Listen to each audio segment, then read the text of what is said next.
এক বা দুই না, ৬০ লাখ ইহুদির রক্ত লেগে আছে হিটলারের হাতে। হ্যাঁ, ৬০ লাখ।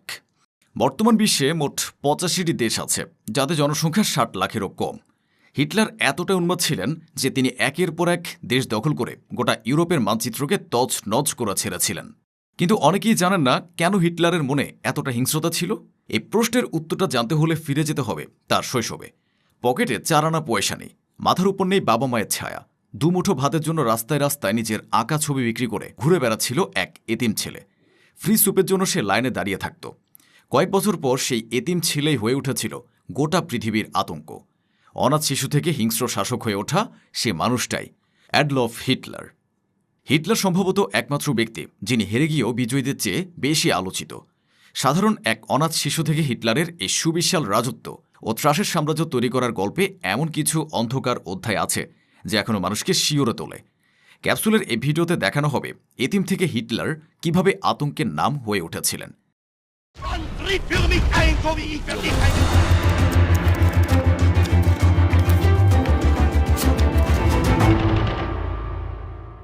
হিটলারের জীবনের শুরুটা কোনো রাজকীয় পরিবেশে হয়নি। তার শৈশব ছিল ভয়ঙ্কর এক পারিবারিক অশান্তি আর চরম দারিদ্র্যের মধ্যে ঘেরা। ১৮৮৯ সালের ২০ এপ্রিল অস্ট্রিয়ার ব্রাউনাউ আম ইন নামের এক ছোট্ট শহরে এক সাধারণ পরিবারে তার জন্ম হয়েছিল। তার বাবা অ্যালোয়েস হিটলার ছিলেন কাস্টমসের একজন সরকারি চাকরিজীবী। স্বভাবের দিক থেকে তিনি ছিলেন অত্যন্ত কঠোর, রাগী এবং নিষ্ঠুর এক মানুষ। সামান্য কারণে তিনি ছোট হিটলারের উপর অমানসিক শারীরিক ও মানসিক নির্যাতন চালাতেন। বাবার এই নিষ্ঠুরতা হিটলারের মনে ক্ষোভ, একগুঁয়েমি এবং এক প্রতিশোধপরায়ণ মানসিকতার জন্ম দিয়েছিল। শৈশবের এই ভয়াবহ ট্রমা তার মনের স্বাভাবিক বিকাশকে বাধাগ্রস্ত করেছিল। তবে হিটলার তার মা ক্লারা হিটলারকে ভীষণ ভালোবাসতেন। তিনি তাকে তার বাবার হাত থেকে বাঁচানোর চেষ্টা করতেন এবং পরম স্নেহে আগলে রাখতেন। মায়ের এই মমতাটুকুই ছিল তার জীবনের একমাত্র আশার আলো। কিন্তু ভাগ্য তার সহায় ছিল না। হিটলারের বয়স যখন মাত্র ১৪ বছর, তখন তার বাবা হঠাৎ হৃদরোগে আক্রান্ত হয়ে মারা যায়। বাবার মৃত্যুর পর তাদের পারিবারিক আর্থিক সংকট তীব্র হয়ে ওঠে। ফলে হিটলার হাইস্কুল শেষ না করেই পড়াশোনা ছেড়ে দিয়েছিলেন। এর ঠিক ৪ বছর পর হিটলারের জীবনের সবচেয়ে বড় বিপর্যয়টি আসে। তার মা স্তন ক্যান্সারে আক্রান্ত হয়ে মারা যান। মায়ের মৃত্যুর সময় হিটলারের বয়স ছিল মাত্র ১৮ বছর। ওই বয়সে তিনি পুরোপুরি এতিম ও একা হয়ে পড়েন। মায়ের চিকিৎসার খরচ চালাতে গিয়ে তাদের জমানো সমস্ত টাকা শেষ হয়ে গিয়েছিল। এরপর তরুণ হিটলার একজন শিল্পী হওয়ার স্বপ্ন বুকে নিয়ে অস্ট্রিয়ার রাজধানী ভিয়েনা শহরে চলে যান। হিটলার ভেবেছিলেন তার আঁকা ছবি দিয়ে তিনি বিশ্বজয় করবেন। কিন্তু ভিয়েনার বিখ্যাত ফাইন আর্টস একাডেমি তার ছবি ভালো না হওয়ায় তাকে ২ বার প্রত্যাখ্যান করে এবং ভর্তি নিতে অস্বীকার করে। একাডেমি থেকে বলা হয়েছিল তার মধ্যে ছবি আঁকার চেয়ে স্থাপত্যবিদ্যার যোগ্যতা বেশি। এই ব্যর্থতা ও একের পর এক প্রত্যাখ্যানের পর হিটলারের জীবনে আরও অন্ধকার নেমে আসে। ভিয়েনার কনকনে শীতের রাতে তাকে গৃহহীনদের আশ্রমে লঙ্গরখানার সস্তা খাবার খেয়ে বেঁচে থাকতে হয়েছিল। ছেঁড়া কোট পরে রাস্তায় রাস্তায় ঘুরে নিজের হাতে আঁকা সস্তা পোস্টার ও জলরঙের ছবি পর্যটকদের কাছে বিক্রি করে তিনি কোনো মতে টিকেছিলেন। ভিয়েনার ওই ৫ বছরের নরক যন্ত্রণা ও যাযাবত জীবনই হিটলারের মনের ভেতরে সমাজ ও রাষ্ট্র ব্যবস্থার প্রতি তীব্র ক্ষোভ তৈরি করে। ওই সময় তিনি ভিয়েনার প্রচলিত তীব্র ইহুদি বিদ্বেষী প্রচারণার সংস্পর্শে আসেন এবং নিজের সমস্ত ব্যর্থতার জন্য তৎকালীন সমাজ ব্যবস্থা ও ইহুদি সম্প্রদায়কে মনে মনে দায়ী করতে শুরু করেন। ধারণা করা হয় এই একাকিত্ব, দারিদ্রতা আর সমাজের অবহেলাই তার ভেতরের স্বাভাবিক মানুষকে সরিয়ে হিংস্র ও উগ্র মানসিকতার জন্ম দিয়েছিল। ভিয়েনায় ব্যর্থ এবং ক্ষুব্ধ হয়ে ঘুরে বেড়ানো হিটলারের এই ছন্নছাড়া জীবনের মোড় ঘুরে যায় ১৯১৪ সালে, যখন প্রথম বিশ্বযুদ্ধ শুরু হয়। অস্ট্রিয়ার নাগরিক হওয়ার পরও সেখানকার সেনাবাহিনীর নিয়মনীতির উপর তার ক্ষোভ ছিল। তাই তিনি অস্ট্রিয়া সেনাবাহিনীতে যোগ না দিয়ে জার্মানির হয়ে যুদ্ধ করার জন্য মিউনিখে গিয়ে জার্মান সেনাবাহিনীতে যোগ দেন। সেখানে ১৬তম বাভারিয়ান রিজার্ভ ইনফেন্ট্রি রেজিমেন্টে তিনি যোগ দিয়েছিলেন। তারপর থেকে যুদ্ধের ময়দানে হিটলারের জন্য হয়ে ওঠে ঘরবাড়ি। সেনাবাহিনীতে তিনি একজন রানার বা বাংকার থেকে বাংকারে বার্তাবাহক হিসেবে কাজ শুরু করেন। যুদ্ধের তীব্র গোলাগুলি আর লাশের স্তূপের মাঝে এক বাংকার থেকে অন্য বাংকারে খবর পৌঁছে দেওয়ার এই কাজটি ছিল অত্যন্ত ঝুঁকিপূর্ণ। অধিকাংশ রানারই যুদ্ধের প্রথম কয়েক সপ্তাহের মধ্যে মারা গিয়েছিলেন, কিন্তু হিটলার অলৌকিকভাবে বারবার বেঁচে যান। এই কাজে তিনি সাহসিকতা এবং ঊর্ধ্বতন কর্মকর্তাদের প্রতি আনুগত্য দেখিয়েছিলেন, যার জন্য তাকে জার্মানির মর্যাদাপূর্ণ আয়রন ক্রস ফার্স্ট ক্লাস পদক দেওয়া হয়। যুদ্ধ চলাকালীন ১৯১৮ সালের অক্টোবরে বেলজিয়ামের যুদ্ধক্ষেত্রে ব্রিটিশদের মাস্টার্ড গ্যাস আক্রমণে হিটলারের চোখ মারাত্মকভাবে ক্ষতিগ্রস্ত হয় এবং তিনি সাময়িকভাবে অন্ধ হয়ে যান।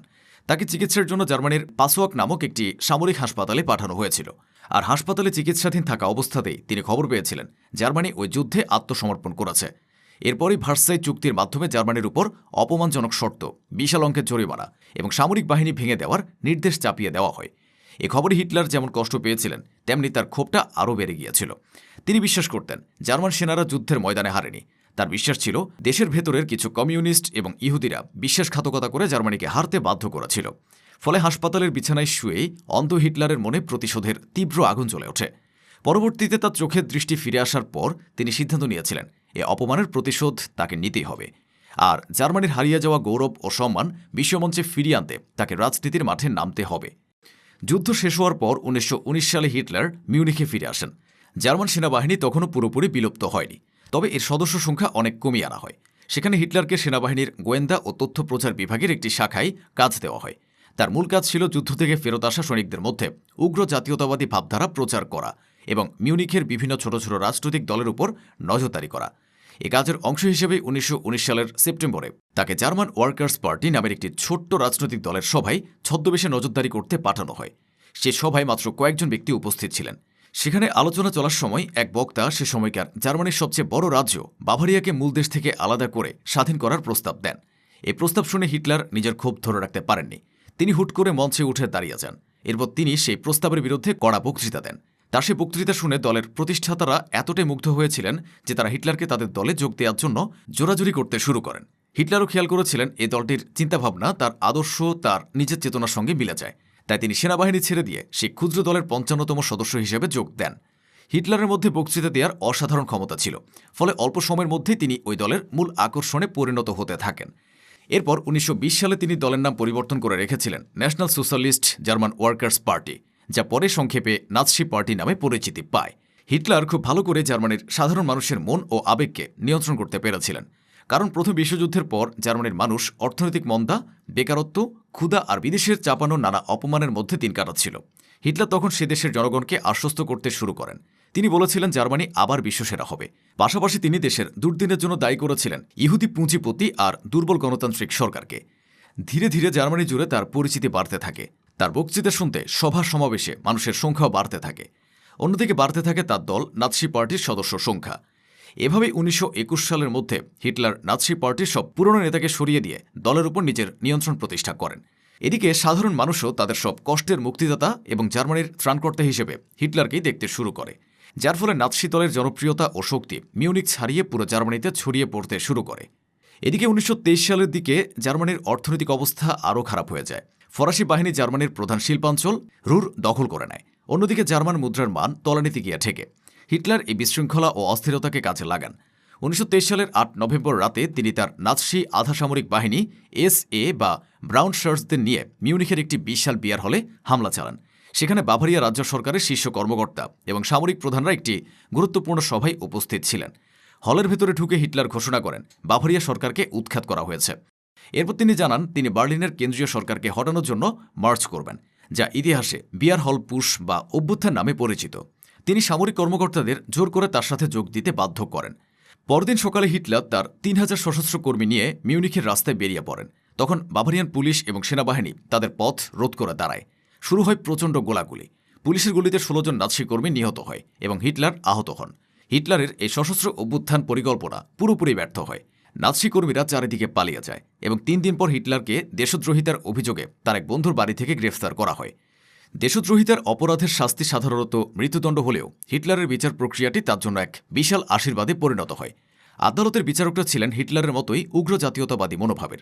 হিটলার আদালত কক্ষকে তার রাজনৈতিক প্রচারের মঞ্চ হিসেবে ব্যবহার করেন। তিনি বিচারকদের সামনে দাঁড়িয়ে গর্বের সাথে বলেছিলেন জার্মানির অপমানকারীদের বিরুদ্ধে দাঁড়ানো কোনো অপরাধ হতে পারে না। তার মতে এটা তার পবিত্র দায়িত্ব। তার সেই দেশপ্রেমের কথা পুরো জার্মানির সংবাদপত্রে প্রধান খবর হিসেবে ছাপা হয় এবং রাতারাতি তিনি জাতীয় বীরে পরিণত হন। এরপর বিচারক তাকে মাত্র 5 বছরের কারাদণ্ড দেন, তবে সেটা পরে কমে 9 মাস হয়। এই 9 মাসের জেল জীবনী হিটলারকে সাধারণ এক আঞ্চলিক নেতা থেকে পুরো জার্মানির এক মহানায়কে পরিণত করে।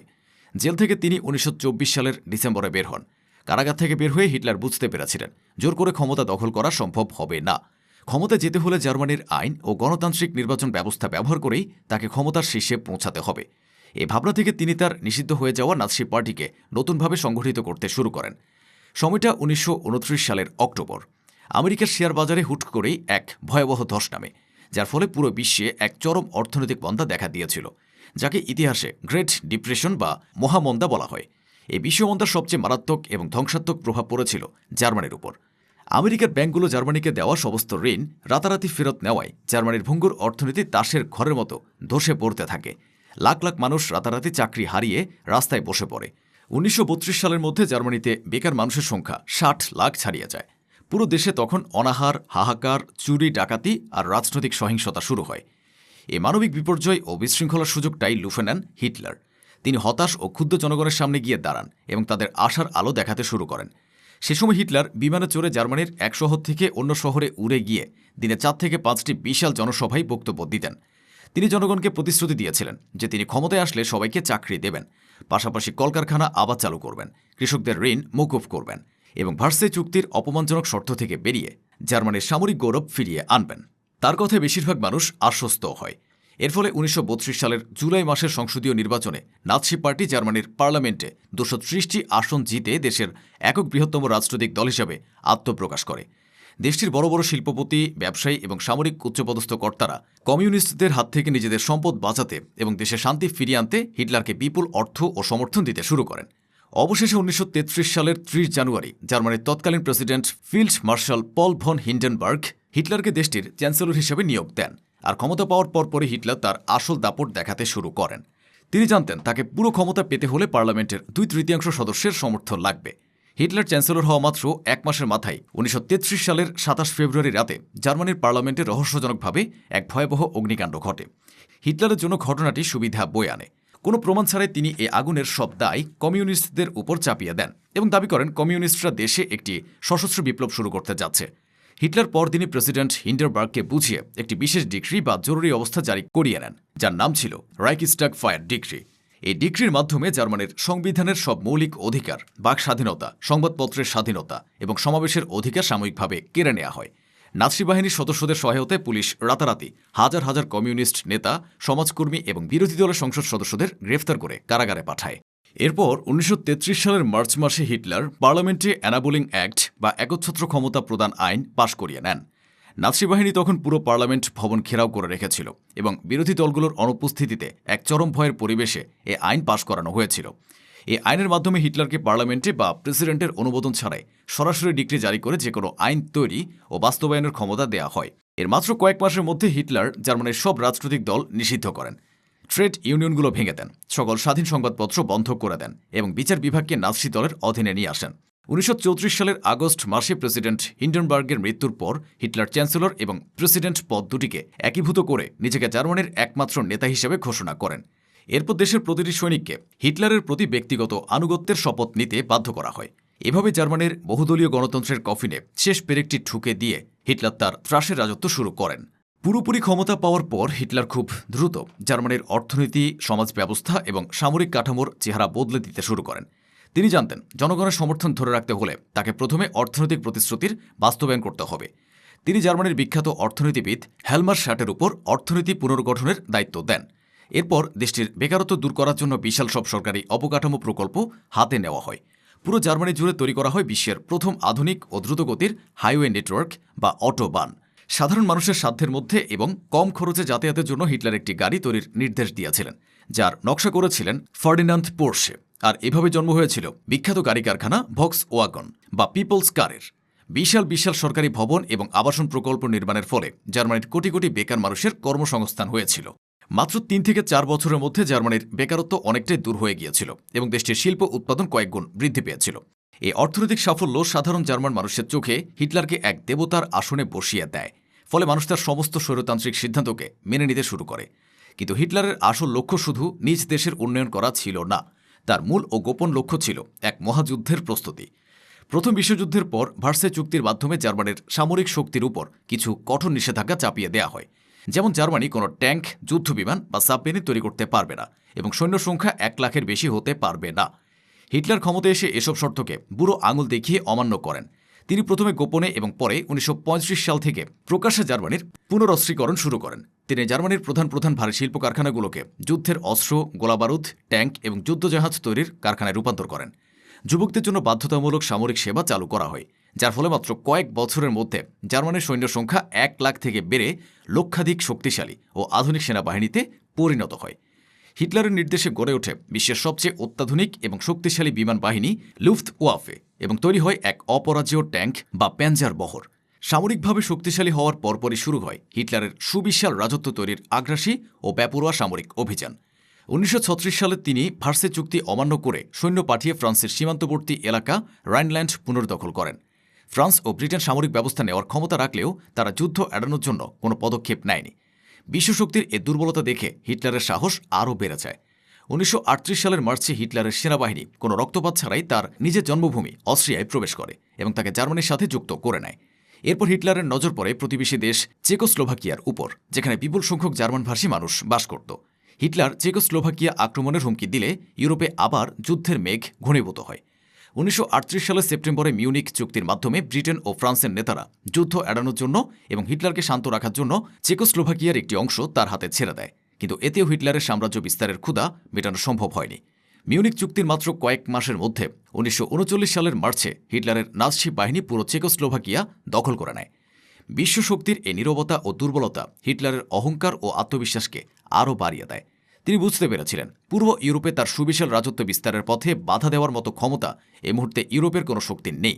আর এই অতি আত্মবিশ্বাসী হিটলারকে ঠেলে দিয়েছিল মানব ইতিহাসের সবচেয়ে বড় ধ্বংসযজ্ঞের দিকে। চেকোস্লোভাকিয়া দখলের পর হিটলারের নতুন দেশ দখলের তৃষ্ণা আরও তীব্র হয়ে ওঠে। তার পরবর্তী লক্ষ্য ছিল পোল্যান্ড এবং বিশেষ করে ডানজিগ করিডোর, যা প্রথম বিশ্বযুদ্ধের পর জার্মানির হাত থেকে কেড়ে নেওয়া হয়েছিল। পোল্যান্ড আক্রমণের আগে হিটলার এক অত্যন্ত চতুর রাজনৈতিক চাল চেলেছিলেন। তিনি তার চিরশত্রু কমিউনিস্ট দেশ সোভিয়েত ইউনিয়নের নেতা জোসেফ স্টালিনের সাথে 1939 সালের আগস্টে একটি অনাক্রমণ চুক্তি সই করেছিলেন, যা নাৎসি সোভিয়েত প্যাক্ট নামে পরিচিত।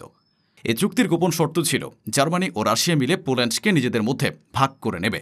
এর ফলে হিটলার নিশ্চিত হয়েছিলেন পোল্যান্ড আক্রমণ করলে তাকে একসাথে দুই দিক থেকে যুদ্ধ করতে হবে না। এরপর 1939 সালের 1 সেপ্টেম্বর ভোরবেলায় হিটলারের নাৎসি বাহিনী কোনো আনুষ্ঠানিক যুদ্ধ ঘোষণা ছাড়াই পোল্যান্ডের উপর ঝাঁপিয়ে পড়ে। আর এই আক্রমণের মাধ্যমেই শুরু হয় মানব ইতিহাসের সবচেয়ে ভয়াবহ ও রক্তক্ষয়ী অধ্যায়, দ্বিতীয় বিশ্বযুদ্ধ। পোল্যান্ডের স্বাধীনতা রক্ষার প্রতিশ্রুতি অনুযায়ী 2 দিন পর ব্রিটেন ও ফ্রান্স জার্মানির বিরুদ্ধে যুদ্ধ ঘোষণা করে। হিটলার এই যুদ্ধে এক বিধ্বংসী সামরিক কৌশল ব্যবহার করেছিলেন, যাকে জার্মান ভাষায় বলা হতো ব্লিৎজক্রিগ বা বিদ্যুৎ গতির যুদ্ধ। নাৎসি বিমান বাহিনী প্রথমে শত্রুর আকাশসীমা দখল করে রেল লাইন, যোগাযোগ ব্যবস্থা, সামরিক ঘাঁটি এবং শহরগুলোর উপর ব্যাপক বোমা হামলা চালাত। আর তার পরপরই শত্রুপক্ষ বুঝে ওঠার আগেই শত শত আধুনিক ট্যাঙ্ক নিয়ে যান্ত্রিক পদাতিক বাহিনী বিদ্যুৎ গতিতে শত্রু সীমানার অনেক গভীরে ঢুকে পড়ত এবং শত্রুদের চারিদিক থেকে অবরুদ্ধ করে ফেলত। এই কৌশলের সামনে পুরো ইউরোপের সামরিক প্রতিরক্ষা ব্যবস্থা খড়কুটোর মতো ভেঙে পড়ে। পোল্যান্ড মাত্র 4 সপ্তাহের মধ্যে দখল হয়ে জার্মানি ও রাশিয়ার মধ্যে ভাগ হয়ে যায়। এরপর 1940 সালের এপ্রিলে হিটলারের বাহিনী মাত্র কয়েক দিনের মধ্যে ডেনমার্ক এবং নরওয়ে দখল করে নেয়। 1940 সালের মে মাসে হিটলার তার মূল আক্রমণটি চালান পশ্চিম ইউরোপের উপর। নাৎসি বাহিনী বেলজিয়াম, নেদারল্যান্ডস এবং লাক্সেমবার্গকে গুড়িয়ে দিয়ে ফ্রান্সে প্রবেশ করে। এরপর মাত্র 6 সপ্তাহের মধ্যে শক্তিশালী ফ্রান্সের পতন ঘটে এবং 1940 সালের জুনে হিটলার প্যারিস শহরে বিজয় বীরের মতো প্রবেশ করেন। যে রেলগাড়ির বগিতে বসে প্রথম বিশ্বযুদ্ধে জার্মানি আত্মসমর্পণের চুক্তিতে সই করেছিল, হিটলার ঠিক সেই একই বগিটি মিউজিয়াম থেকে আনিয়ে ফরাসিদের সেখানে বসিয়ে আত্মসমর্পণের দলিলে সই করতে বাধ্য করেছিলেন।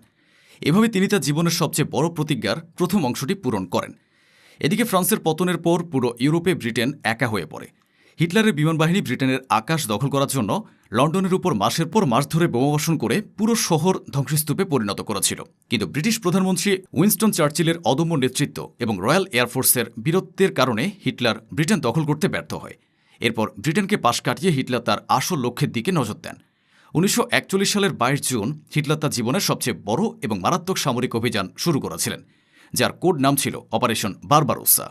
সোভিয়েত ইউনিয়নের সাথে সই করা অনাক্রমণ চুক্তিকে বুড়ো আঙুল দেখিয়ে হিটলারের প্রায় 30 লাখ নাৎসি সেনা হাজার হাজার ট্যাঙ্ক এবং বিমান নিয়ে রাশিয়ার বিশাল সীমান্তে একসাথে আক্রমণ চালানো শুরু করে। এরপর নাৎসি বাহিনী রাশিয়ার অসংখ্য সেনাকে বন্দী করে এবং মস্কোর মাত্র কয়েক মাইলের মধ্যে পৌঁছে যায়।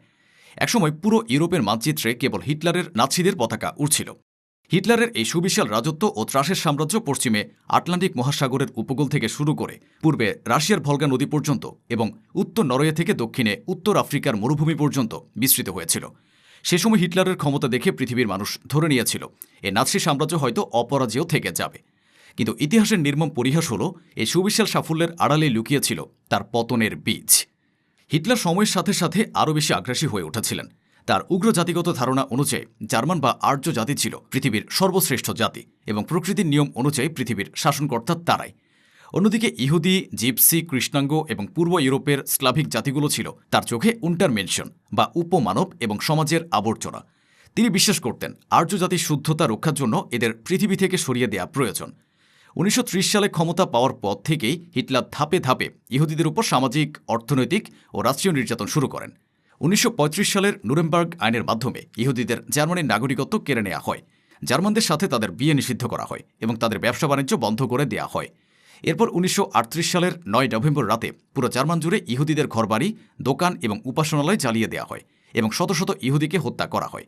হিটলারের নির্দেশে নাৎসি বাহিনী ইউরোপের যে দেশই দখল করত সেখান থেকে সমস্ত ইহুদি পরিবারকে চিহ্নিত করে তাদের সম্পত্তি কেড়ে নিত।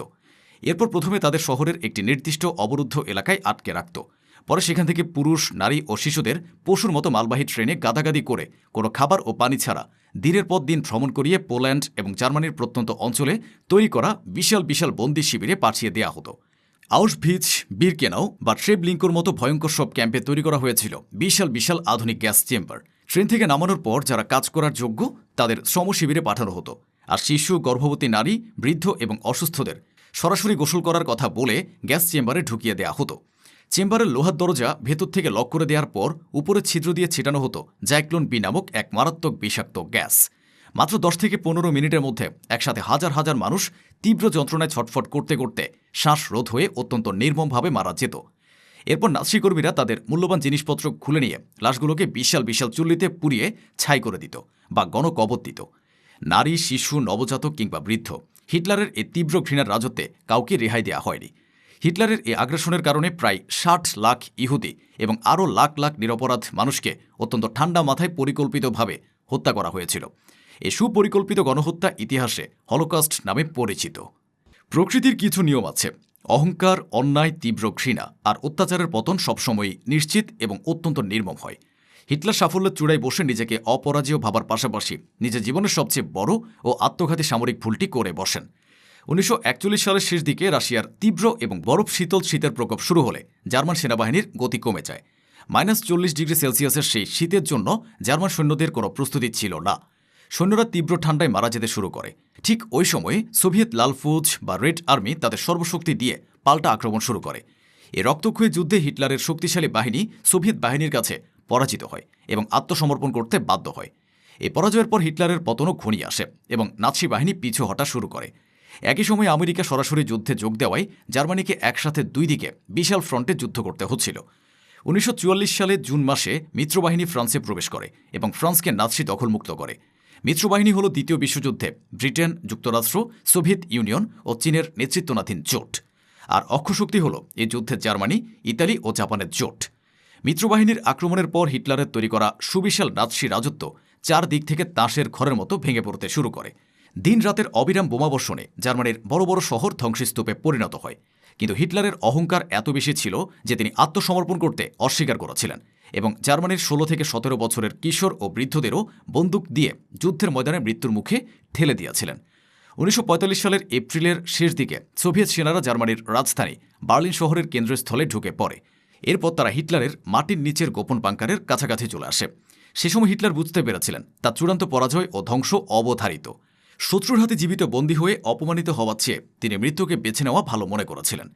1945 সালের 30 এপ্রিল বার্লিনের সে মাটির নিচে অবস্থিত গোপন বাংকারে হিটলার তার দীর্ঘদিনের সঙ্গী ইভা ব্রাউনকে বিয়ে করেন। বিয়ের মাত্র কয়েক ঘন্টা পর হিটলার ও ইভা ব্রাউন তাদের ব্যক্তিগত রুমে প্রবেশ করেন। সেখানে ইভা ব্রাউন সায়ানাইড ক্যাপসুল খেয়ে এবং হিটলার নিজের পিস্তল দিয়ে নিজেকেই শেষ করে দিয়েছিলেন। মৃত্যুর আগে হিটলার তার ব্যক্তিগত কর্মীদের কঠোর নির্দেশ দিয়ে গিয়েছিলেন যেন তার এবং ইভার লাশ পেট্রোল ঢেলে পুড়িয়ে ছাই করে দেওয়া হয়, যাতে সোভিয়েত বাহিনী তার মৃতদেহ খুঁজে না পায়। তার নির্দেশ মতোই তাদের মৃতদেহ আগুনে পুড়িয়ে দেওয়া হয়েছিল। এর মাত্র কয়েক সপ্তাহ পর জার্মানি বিনা শর্তে আত্মসমর্পণ করেছিল এবং ইউরোপে দ্বিতীয় বিশ্বযুদ্ধের অবসান ঘটেছিল। এভাবেই শেষ হয় ইতিহাসের সবচেয়ে কুখ্যাত স্বৈরাচার হিটলারের সাম্রাজ্যের।